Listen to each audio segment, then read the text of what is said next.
ہماری سوسائٹی میں extra marital affairs کس ریٹ سے بڑھ رہے ہیں میں آپ کو بتا نہیں سکتا. ہمیں کتنے کاؤنسلنگ کیسز آتے ہیں دونوں میں, عورت میں بھی مرد میں بھی. کہاں سے آ رہے ہیں ایکسٹرا میرٹل افیئرس؟ پہلی تو بات یہ کہ نیٹ فلکس اتنے چیزیں پروموٹ کر رہا ہے اس وقت with regards to extra marital affairs, with regards to carnal desires. Hare carnal Dzire کو سامنے لا کے وہ پوری ایک ٹی وی سیریز بنا رہے ہیں. ہر گندگی کو, وہ گندگی جو انسان کے مائنڈ کی وہ گندگی جس کو ریلیجن نے پروہیبٹ کیا, جس پہ تالا لگایا, جس کو کنٹرول کرنے کا کہا, اس گندگی کو سامنے لا کے وہ پوری موویز اور ٹی وی سیریز بنا رہے ہیں. ایسے ایسے کانسیپٹس دکھا رہے ہیں کہ اللہ معاف کرے. اب مجھے بتائیں, جو بندہ وہ کنٹینٹ فالو کرتا ہے, دیکھتا ہے, وہ کیسے بچے گا؟ وہ تو پھر گلیمرائز کرے گا ان ساری چیزوں کو اور اپنی لائف میں بالکل معیوب نہیں سمجھے گا. ایکسٹرا میرٹل افیئرس کو سو کالڈ جو کانسیپٹ آ رہا ہے فرینڈز ود بینیفٹ, اوکے, یہ بھی ایک نیا کانسیپٹ آ رہا ہے اور بہت سی چیزیں آ رہی ہیں. جب شرم ہی نہ رہی تو پھر کچھ بھی نہ رہا نا, پھر تو جو مرضی کریں. تو جو لوگ, میں اتنا کنسرنڈ ہوں ان لوگوں کے بارے میں جو لوگ ہر وقت نیٹ فلکس کی سیریز کو فالو کرتے ہیں, پتہ نہیں ان لوگوں کا کیا بنے گا, پتہ نہیں وہ کتنے دور چلے جائیں گے دین سے, زندگی کے اس فلسفے سے جو ہمیں لائف میں ہیلپ آؤٹ کرے. اور یہی شاید دجالیت ہے میرے نزدیک. فتنہ دجال پیک پہ ہے کہ آپ کے ارد گرد اتنا کچھ ہے جو آپ کو اصل مقصد ہی بھلا دیتا ہے. تو میں بہت کنسرنڈ ہوں ان کے بارے میں. بچنا چاہیے. سوال ہی نہیں پیدا ہوتا کہ اس چیز کو ہم دیکھیں. کیوں دیکھیں بھائی؟ آپ کو نہیں پتا کہ جو چیز ہم پڑھتے ہیں, جو چیز ہم دیکھتے ہیں, اس کا ہمارے مائنڈس پہ کتنا برا امپیکٹ ہوتا ہے. تو ہم کہاں اپنی جوانی لگا رہے ہیں, ہم کیا چیزیں کر رہے ہیں, ہم کس کمپنی میں بیٹھ رہے ہیں. امیجن کریں کہ قیامت والے دن, اور یہ ایک اور حدیث میں آپ کو بتا دوں, 4 سوال کیے جائیں گے. نبی اکرم صلی اللہ علیہ وسلم نے کہا لا تزول قدم عبد یوم القیامت حتی یسأل عن 4. 4 سوال کیے جائیں گے ایک انسان سے قیامت والے دن, اور اس کو ہلنے بھی نہیں دیا جائے گا اس جگہ سے. نمبر 1, ان عمرہ فیما افناہ, تم نے اپنی عمر کو کیسے سپینڈ کیا. اور اگلا سوال, وَأَن شَبَابِهِ فِيمَا أَبْلَاهُ, تم نے نوجوانی میں, تم نے جب تم جوان تھے, تم نے کیا کیا ہے. What were your commitments, what were your activities, کیا کر رہے تھے تم جوانی میں.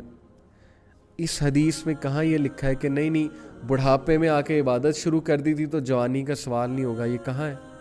4 چیزیں پوچھی جائیں گی جوانی کا, خاص طور پہ اس حدیث میں مینشن ہے کہ ہاں بھی بتاؤ جوانی میں تم نے کیا کیا تھا.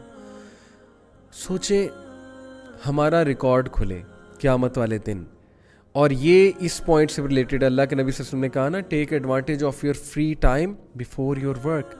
امیجن کریں ہمارا اعمال نامہ کھولا جاتا ہے, ہمیں دکھایا جاتا ہے, اس میں لسٹ بنی ہوئی ہے. لسٹ میں پہلا پوائنٹ ہے the place that is most visited by this person. اس کی زندگی میں وہ پلیس جو اس نے سب سے زیادہ وزٹ کیا ہے. امیجن لکھا رہا ہے Emporium mall, Centaurus mall. The place most visited by this person, Emporium mall, Centaurus mall. میں یہ نہیں کہہ رہا کہ جا ہی نہیں سکتے, ظاہر ہے کہ نبی اکرم صلی اللہ علیہ وسلم کی حدیث اس پہ بہت واضح ہے. The worst of places are markets and the best of places are mosques. اب آپ خود ہی اس کو انٹرپریٹ کر لیں جیسے آپ نے کرنا ہے. What will you say to اللہ؟ اللہ ول آسک یو, اچھا تم نے زندگی کے 60 سال 65 سال جتنے بھی سال گزارے, سب سے زیادہ ٹائم تمہارا مالز میں لگا ہے, اور پھر تم بہانہ کرتے تھے کہ میرے پاس دین پڑھنے کا ٹائم نہیں تھا, میرے پاس قرآن سمجھنے کا ٹائم نہیں تھا, میرے پاس نمازوں کا ٹائم نہیں تھا. امیجن کریں آپ کے اعمال نامہ میں, خوبصورت اعمال نامہ اللہ معاف کرے, اس میں لکھا ہے the place that is most visited, اور نیچے لکھا ہے کسی کیفے کا نام, نیچے لکھا ہے کسی انٹرٹینمنٹ پلیس کا نام جس کا کوئی فائدہ نہیں ہے واٹس ایور. پھر the website that is most visited by this person, اور the app that is most visited by this person. imagine کریں, اور اس میں کوئی پورن ویب سائٹ لکھی ہے, اور اس میں جو ہے کوئی فضول قسم کی ویب سائٹ لکھی ہے. ویسے تو آئی ایم شیور فیس بک لکھی آئے گی ہم سب کی. تو امیجن کریں پھر فیس بک کے حوالے سے اعمال نامہ کھلے کہ وہ کنٹینٹ جو سب سے زیادہ جس پہ اس بندے نے ٹائم سپینڈ کیا وہ آئے، تو کیا ہماری اس وقت حالت ہوگی؟ وٹ ول بی آنسر اللہ سبحانہ و تعالیٰ؟ امیجن کریں. یہ ایسی چیزیں ہیں جو ہم سب کو بہت ڈیٹیل میں بیٹھ کے سوچنی چاہیے کہ ہمارا مین ٹائم جوانی میں کہاں لگ رہا ہے. امیجن ہماری انٹرنیٹ کی سرچز پورے دن میں 24 گھنٹے میں کیا ہے؟ برانڈز کے بارے میں سرچ کرنا، موویز کے بارے میں سرچ کرنا، ٹی وی شوز کے بارے میں سرچ کرنا. So brothers and sisters, imagine یہ ساری چیزیں ہمارے سامنے آئے قیامت والے دن. Our most visited place, most visited website, most frequently used app and most frequently visited places and things like that.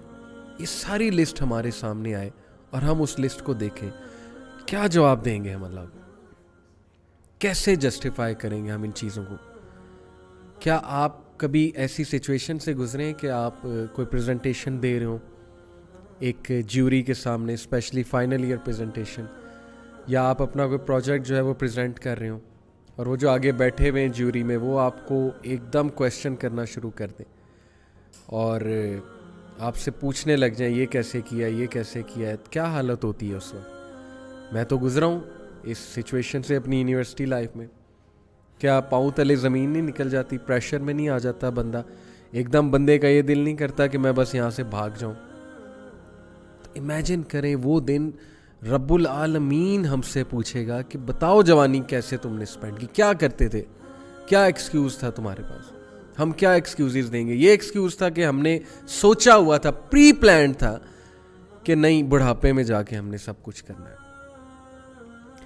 تو اس لیے یہ بہت سیریس میٹر ہے، یہ بہت سیریس میٹر ہے جن کو ہم لائٹ لیتے ہیں. نبی اکرم صلی اللہ علیہ وسلم ایک بار صحابہ ہنس رہے تھے کسی بات پہ، اللہ کے نبی صلی اللہ علیہ وسلم وہاں سے گزرے، کہا کہ if you knew what I know you will laugh less and cry مور.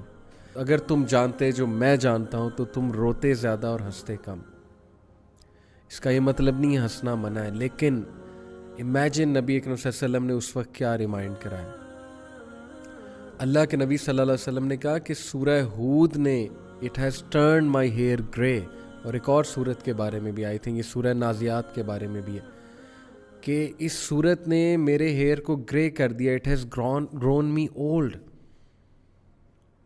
چھوٹے معاملات نہیں ہیں جن کو ہم اگنور کرتے ہیں. ہماری سوچ بہت مٹیریلسٹک ہوتی جا رہی ہے. ہم دین کے فلسفے سے اتنا دور جا چکے ہیں، ہم ہر چیز کے لیے ٹائم نکال لیتے ہیں لیکن ہمارے پاس دین پڑھنے کا کوئی ٹائم نہیں، دین سمجھنے کا کوئی ہمارے پاس. اور جب ہمارے مائنڈز میسڈ اپ ہو جاتے ہیں، دنیا جہان کا گند ہم اپنے مائنڈ میں گھسا لیتے ہیں، دنیا جہان کے فلسفے ہم اپنے ذہن میں گھسا لیتے ہیں، اس کے بعد ہم کہتے ہیں اب ہم چلیں دین سیکھتے ہیں، اب ہم دین پڑھتے ہیں. پھر کیا ہم نے دین پڑھنا؟ پھر ہم اس کو ان فلسفوں کے لینس سے دیکھیں گے اور پھر ہمیں سمجھ کچھ نہیں آنی. پھر ہم یہی کہیں گے اوہ یہ بات تو بہت اسٹرکٹ ہے، اوہ یہ بات کیا ہو گئی، اوہ یہ کیا حدیث آ گئی، ایسا کیسے ہو سکتا ہے جی، یہ کیا ہو گیا، وہ کیا ہو گیا. پھر ہم اپنے لینس کے مطابق قرآن کو پرکھیں گے، نہ کہ قرآن کے مطابق اپنی لائف کو پرکھنا. یہ کون سا دین پڑھنا ہے؟